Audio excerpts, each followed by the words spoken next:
Welcome to this week's Tribe Talk, presented by Truist. With us is head football coach at William & Mary, Mike London, in preparation for this weekend's game at Colgate. Coach, let's go back about a week ago, and congratulations on the W over Lafayette at home. Thanks, Jay. It was a great effort, particularly by our defensive units. They did a great job creating turnovers, scoring twice, the sacks, the hurries, the pressures, the hits on the quarterback, the third down plays, the 2 fourth down stops. It was a complete effort defensively, and special teams wise, I thought we did a great job as well. We won all 4 phases there and had a chance to get blocked 2 punts. So it was a good day. Obviously, we got to improve in some elements from offensive execution, but to me, the defensive side of it, when you can score, limit the opponent to their third down percentage, which should come out in your favor. 2 fourth down stops, all those things. So really happy about the way we performed. Want more, and looking forward to the next opportunity. Hey, Coach, don't sell that offense short. They had a top 10 play of the week. What was from your vantage point? What were you thinking at the time?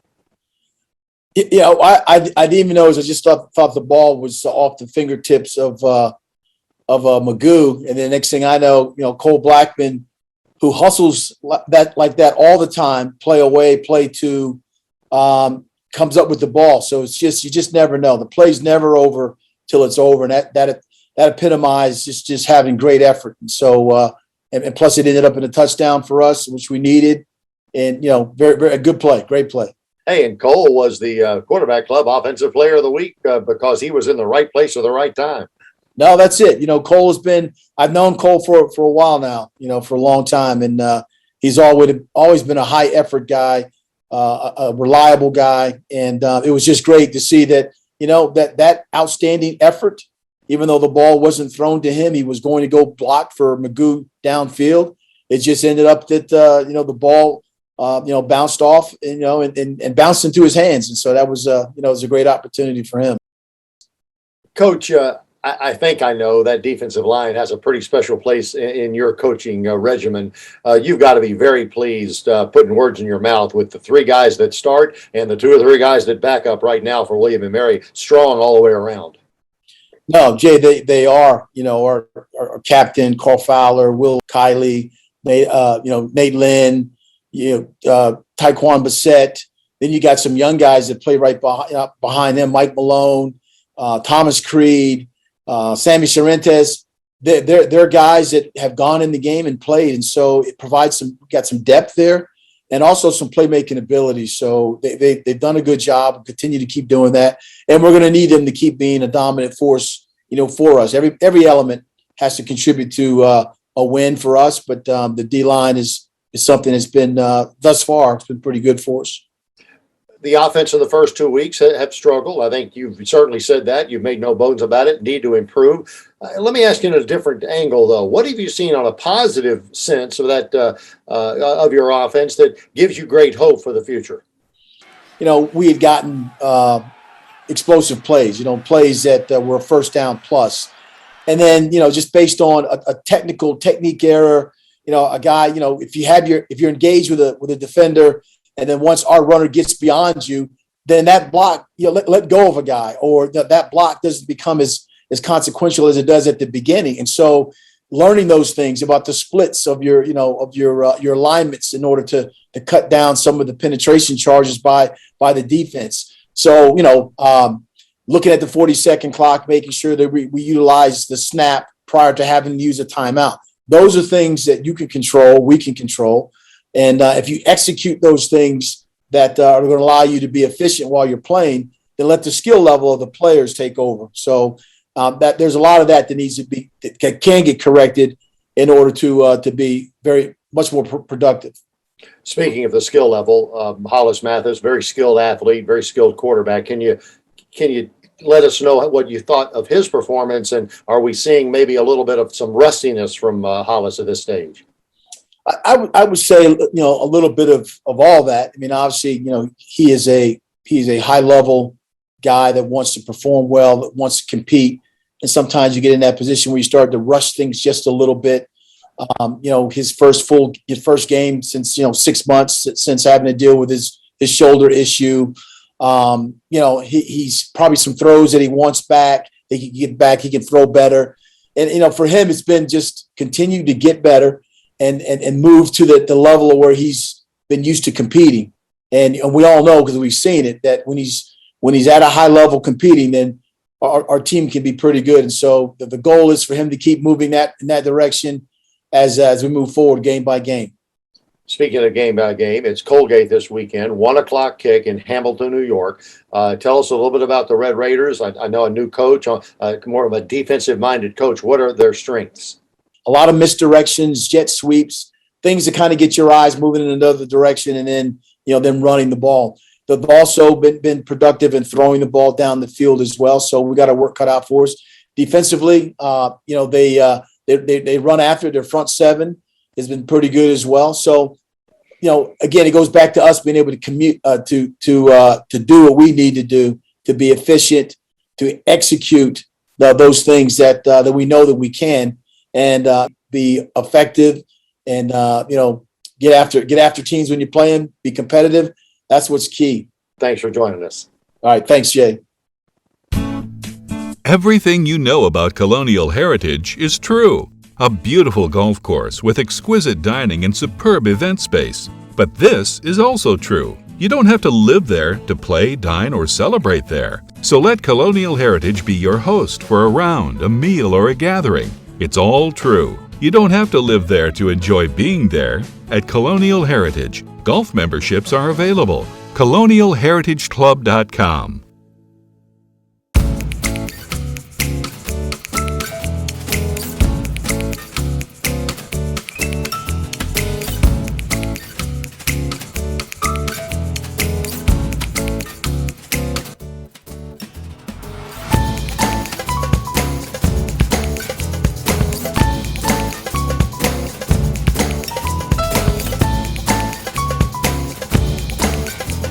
See you around the neighborhood. What does tomorrow look like? That's really up to us.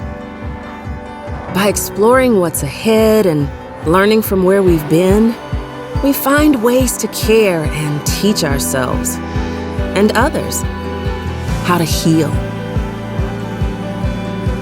so that we can make life better by design.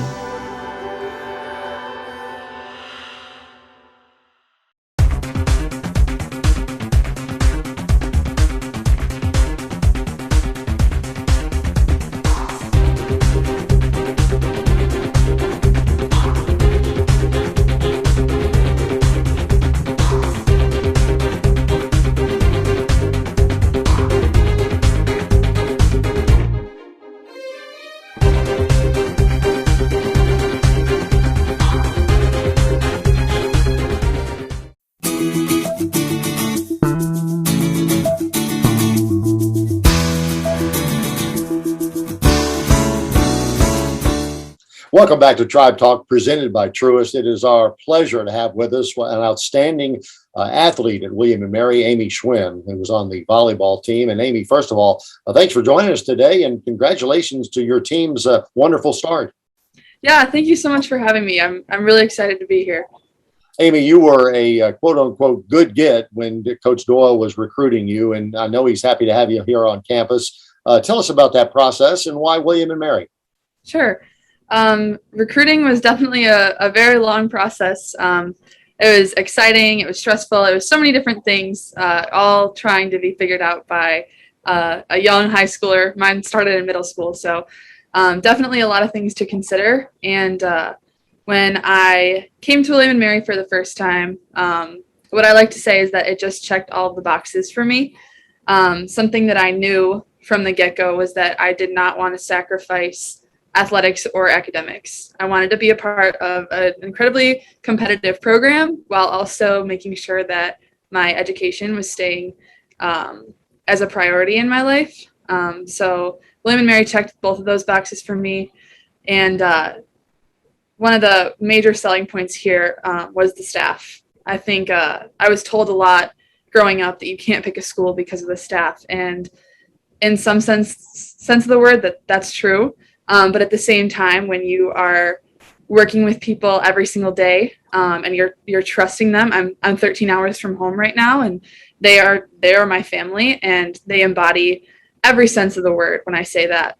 So I definitely felt comfortable coming this far away from home, knowing that I was going to be playing under these people, and they have not let me down. So it's been absolutely wonderful being here, and I'm so excited about everything that's to come in the future. And yeah, I can't wait. Back to your recruiting. Okay, so you commit, and then you say, I'm not quite ready to go to college. Tell us about that aspect.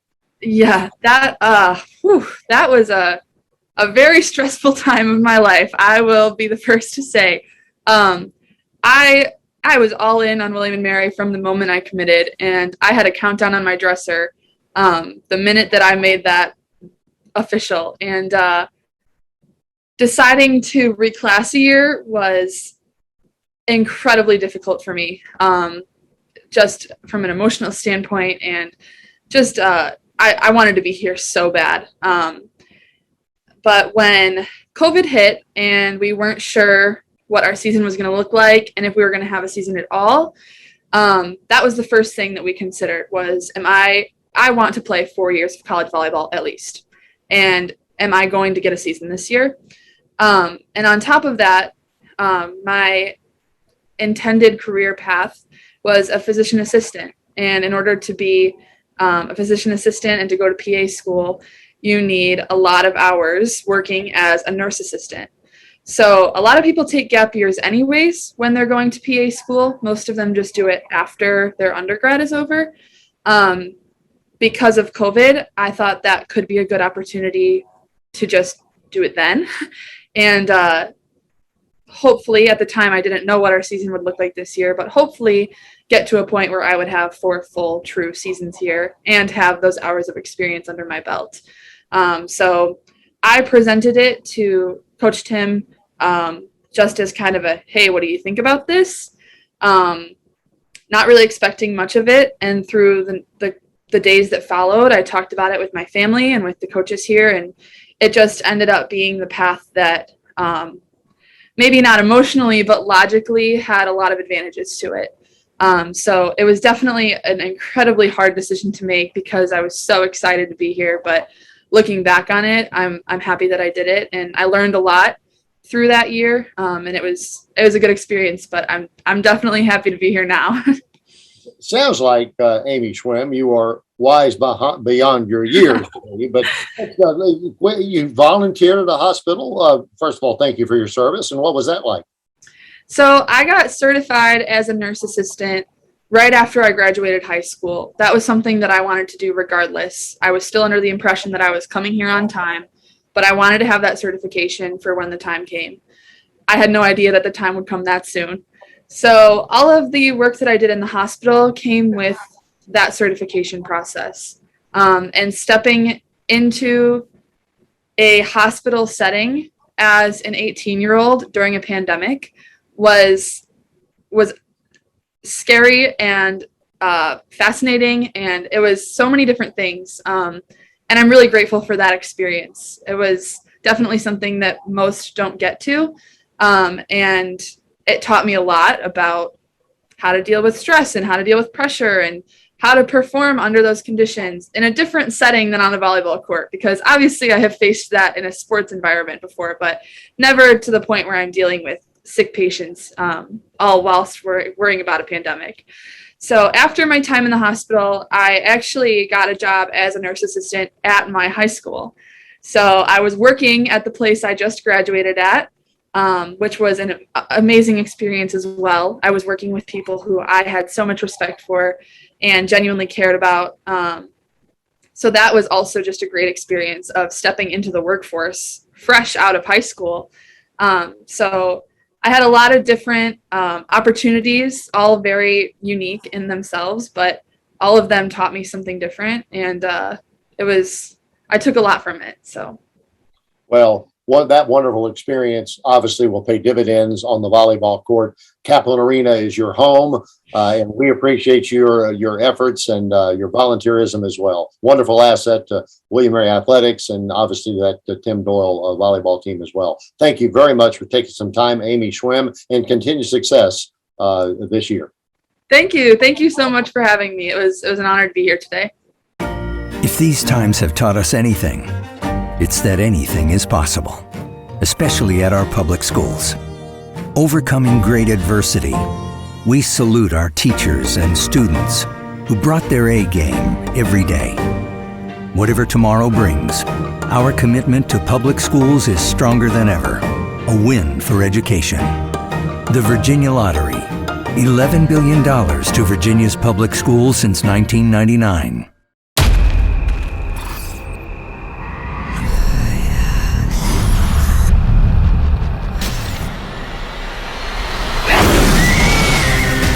Scream is back with a vengeance at Busch Gardens. With all new scares, coasters in the dark, and horror around every corner. Get Howl-O-Scream free when you buy a 2022 Fun Card.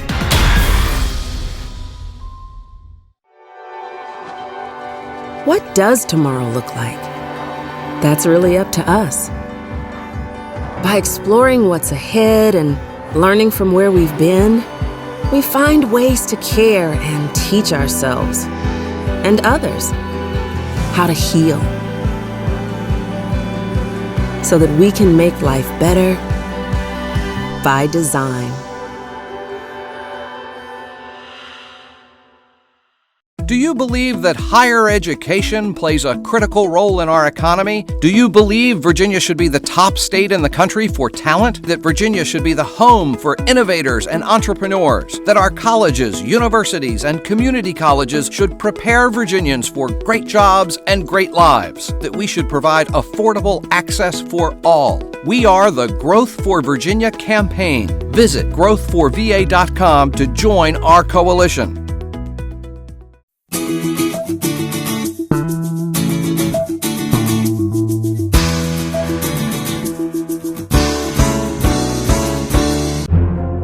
The William & Mary Student Athlete of the Week, presented by the Virginia Lottery, recognizes tribe student athletes for their standout efforts in competition, the classroom, and the community. This week's William & Mary Student Athlete of the Week, presented by the Virginia Lottery, is football senior defensive lineman Will Kiely. Kiely posted a tremendous performance in the tribe's home opening 24-3 victory against Lafayette at Zabel Stadium on Saturday night and recorded 5 tackles with a career-high 2 sacks and 4 tackles for loss. In addition to limiting the Leopards to just a field goal, William & Mary's defensive unit allowed just 32 rushing yards on 26 carries and totaled 6 sacks and 11 tackles for loss. Kiely's impressive effort catapulted him into national rankings as he moved into the top 10 in both sacks and tackles for a loss. An all-CAA selection, Kiely earned a Bachelor of Arts in Kinesiology and Health Sciences last spring.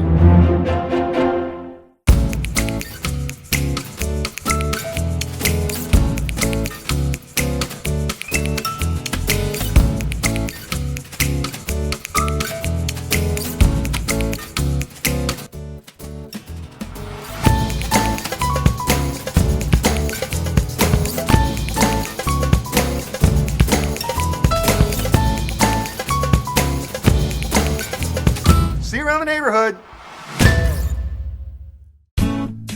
Everything you know about colonial heritage is true. A beautiful golf course with exquisite dining and superb event space. But this is also true. You don't have to live there to play, dine, or celebrate there. So let Colonial Heritage be your host for a round, a meal, or a gathering. It's all true. You don't have to live there to enjoy being there. At Colonial Heritage, golf memberships are available. ColonialHeritageClub.com.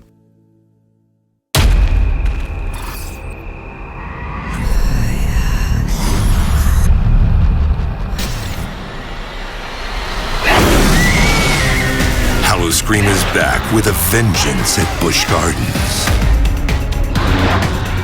With all new scares, coasters in the dark, and horror around every corner. Get Hollis Green free when you buy a 2022 Fun Card. At William & Mary, we strive to be more than we are, and to do more than we've ever done. Here, we do not live in the shadows of the giants of American history that we helped to shape.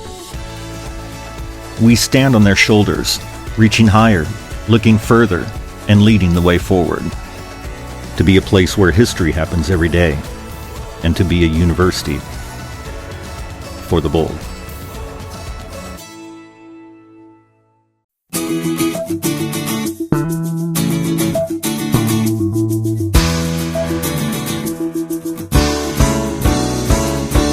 Welcome back to Tribe Talk, presented by Truist. This is Jay Kiely, a very special guest with us, the head women's soccer coach at William & Mary, Julie Shackford. Julie took over the program from the legendary John Daly back in 2017 and is a Hall of Famer for William & Mary and a former National Coach of the Year. Julie, first of all, thanks for your time. And I know in season, your time is precious, and we appreciate it today.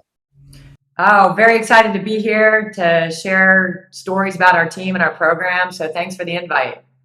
Julie, let's talk about, first of all, some great news. The Tribe got by ECU 1-0 a few days ago. Congratulations on the W. Yeah, it was a great result for us against a very strong and athletic ECU team who had been undefeated besides a Duke loss. So we knew coming in that they would be, that they would press us and be physical and pretty good in transition. So I was really proud of our effort, with a small roster that we were able to come through with that gutsy win. You're a very confident person. You're a very confident coach and really demand, 100% effort out of your team.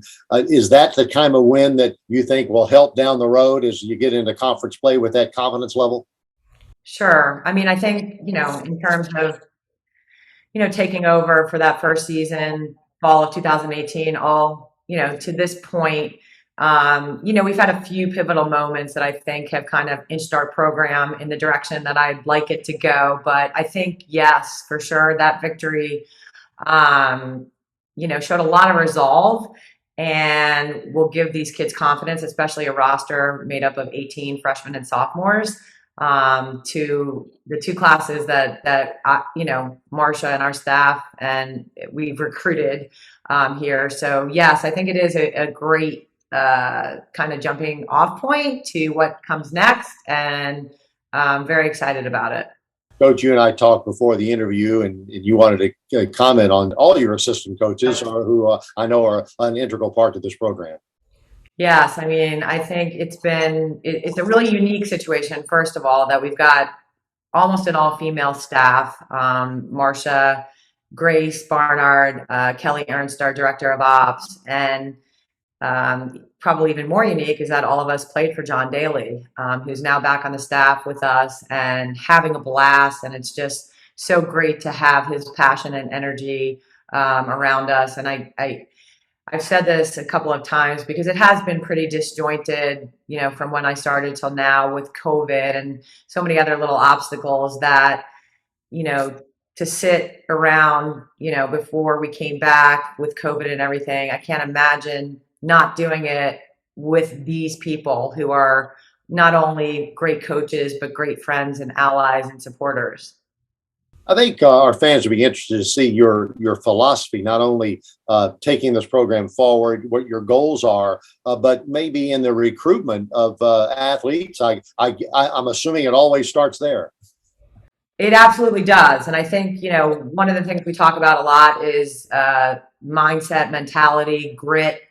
And I think that's one of our biggest traits going forward, because as you know, the college season is tough and talent gets you to a certain level, but to be able to grind out day in and day out and be consistent, I think is one of the things that we're looking for in our prospective student athletes.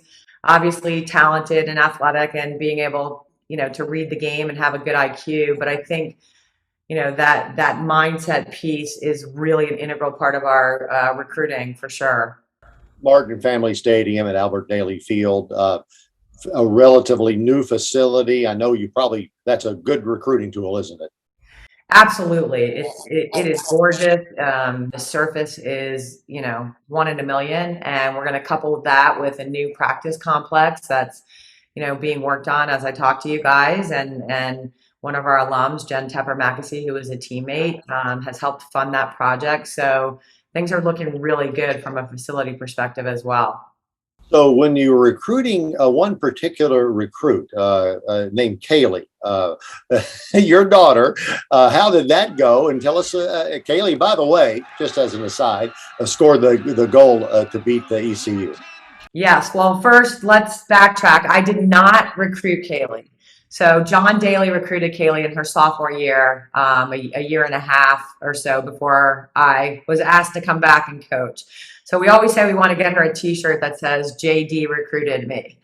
I'm not sure that she would have chosen William & Mary, had that been the case. I think most kids want to get away from their parents during college. So, I think it's probably a little bit of a blessing and a curse. Maybe easier for me and tricky for her, but on another level, it's really special too. Yes. Now, I was going to ask you kind of facetiously, what does she call you? But can you tell us a few names that she calls you? Well, I'm not sure what she calls me behind my back, but she does. The rest of the team calls me Shax. She calls me Julie. I think that started back when I had my 3 little kids, and I raised them primarily by myself, and all I heard was mommy, mommy, mommy, mommy times 3 kids all day. And at about 5 o'clock, I asked them to call me Julie just because I couldn't hear mom or mommy anymore. So I think that's been passed down. Julie Shackford has been our guest. Julie, very quickly, CAA, as tough as normal? Always. Yep. Every game is a derby, and I wouldn't want it any other way. Thanks so much for taking some time, and good luck, continued success with William & Mary women's soccer.